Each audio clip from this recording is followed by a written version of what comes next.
Hi guys, welcome to Fort Reads. Tonight we are going to be reading Button Nose. An old woman was sitting in her chair by a cozy evening fire.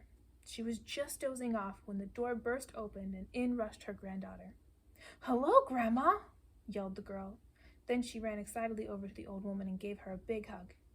"How was your holiday?" asked the old woman. "Great, thanks! We went to a place called Lilia, and you know what? On the day we left, everyone was walking around with their fingers pressing their noses flat like buttons," the old woman said, finishing her sentence. "Yes, how did you know?" The woman sighed. The glow from the fire was just bright enough to show the sparkle in her eyes as she told her granddaughter the story. Long ago, in the land of Lilia, there was a poor peasant and his wife. They had been married for only a year when they had a son. He was a pretty child, but as he was growing up, his parents realized that there was one part of him that wasn't growing at all: his nose. It remained small, round, and pink, just like a button. The other children would run after him, calling him "Button Nose, Button Nose." This made him sad because he longed to be friends with the children and join in their games. One day, when Button Nose was quite big, except for his nose, of course, a dreadful thing happened. A nasty witch called Witch Hazel cast a spell on the king and queen of Lilia, banishing them to the top of a glass tower. No one was able to rescue them because the tower was impossible to climb. Witch Hazel became the ruler of Lilia, and everyone was afraid. From that moment, no birds sang, flowers all died, everyone spoke in whispers, and never smiled. Poor Button Nose worked in the palace, doing all the nasty jobs, like chasing the rats from the kitchen, fetching firewood from the cellar, and cleaning the toilets. One evening, Button Nose heard a great howling and wailing coming from the dining hall. He went to investigate and found that the noise was being made by the witch who was singing. It was her birthday, and she was celebrating and had drank 3 bottles of wine. Feeling nervous and swallowing hard, Button Nose wished the witch a happy birthday. "You're right," she croaked. "It is happy. I am the queen of the land, and no one can take that away from me." Button Nose suddenly felt very brave and said, "You must be very clever, Queen Witch Hazel, because no one can find a way to break your spell and free the old king and queen." "Of course not. How could they know that the only way to break it is to show me something that no one has ever seen before?" "Even if they did know, they'd never find anything, because as soon as they found it, they would have seen it. So then when I see it, it will have already been seen.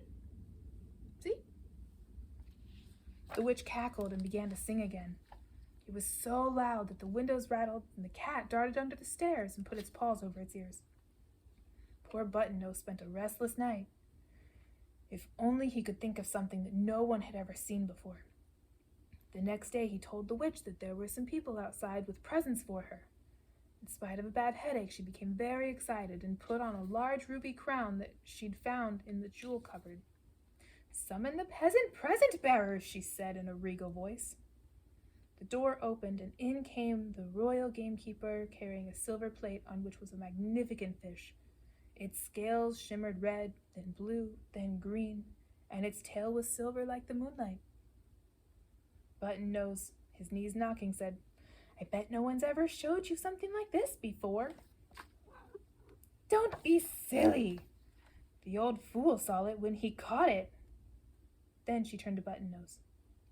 Are you talking of being caught, are you hoping I'd be caught out by your sneaky trick?"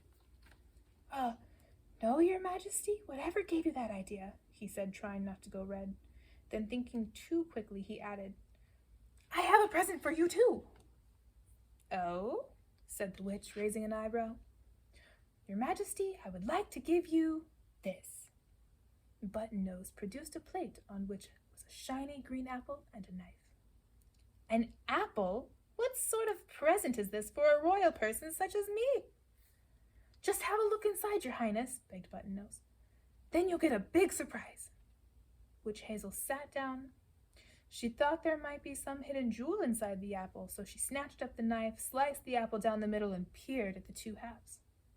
"Why, you little beast, there's nothing here." In a flash, there was nothing of her either. She'd vanished in a puff of smoke, and in her place sat the king and queen. Button-Nose's trick had worked. The magic spell had been broken because the witch had looked at the inside of the apple, which no one had ever seen before. The king and queen were so grateful to Button-Nose that they promoted him to head butler.